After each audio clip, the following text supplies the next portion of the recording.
Bado uchunguzi ukiwa unazidi kuendelea, lakini mpaka sasa hivi imeweza kuonekana chanzo na bifo lote ambalo limeweza kutokea kwa siku ya tarehe 8 mwezi wa 3 kati ya klabu ya Simba na klabu ya Wananchi ni kwamba maamuzi yaliyoweza kutolewa mpaka sasa hivi ni kwamba klabu ya Simba imeweza kushtaki klabu ya Yanga, na kama kutakuwa na madhaifu yoyote ambayo yameweza kuonekana, basi ni swala zima ambalo sasa hivi inabidi likajadiliwe mahakamani, kama ni klabu ya Yanga kuweza kulipishwa faini ama kupatiwa adhabu yoyote na shirikisho la mpira miguu wa Tanzania, manake hapo itakuwa inastahili kabisa. Sasa kwa uchambuzi zaidi kwa wapenzi wa soka na mashabiki kwa ujumla, wao hawajataka kuangalia kwamba je, kuhusiana na uchunguzi imekuwaje, kwa sababu walichokihitaji ni mechi ichezwe, na kama ni uchunguzi ungefanyika baada ya mechi kuchezwa, na hayo mengine ya adhabu na swala zima la mahakamani na rais pia mwenyewe kuweza kutoa tamko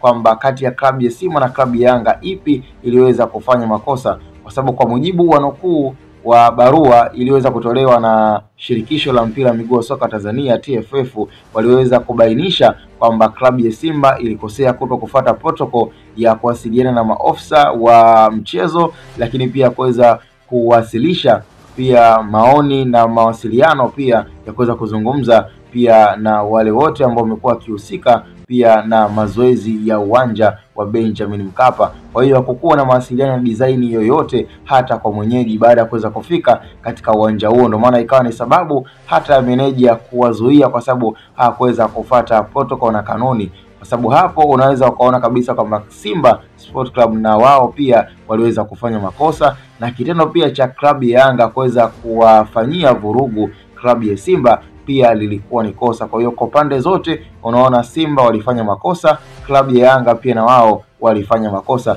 lakini direct kabisa mashabiki wao hawajataka kuangalia haya makosa, bali walichokiangalia ni kwa nini rais wa TFF aliweza kufanya maamuzi ya haraka yasiyokuwa ya msingi kwa kusema dabi ihairishwe, akati kiwalisia klabu ya Yanga wao walikuwa wameweza kuweka timu na kuamini kwamba dabi ni ya tarehe 8. Kwa hiyo hayo mengine yalikuwa ni ya ziada, na hapa ndo ugomvi unapotokea, na hapa ndo mvutano mpaka sasa hivi unapoweza kuonekana. Rais Wallace Karia ambaye aliweza kuwasilisha barua hiyo na kuweza kutoa taarifa kwa umma kwamba mechi itapangwa siku nyingine tena. Sasa kwa klabu ya Yanga wao wameshamaliza na wanachokiamini kwamba mzunguko wa pili na klabu ya Simba umeisha. Kwa hiyo vipi kuhusiana na mechi eti kupangwa siku nyingine wakati wao tayari timu walipeleka uwanjani? Kwa hiyo mvutano huu unaoonekana kuwa ni mkali baina ya klabu ya Simba na Yanga, sidhani kama unaweza ukafanya soka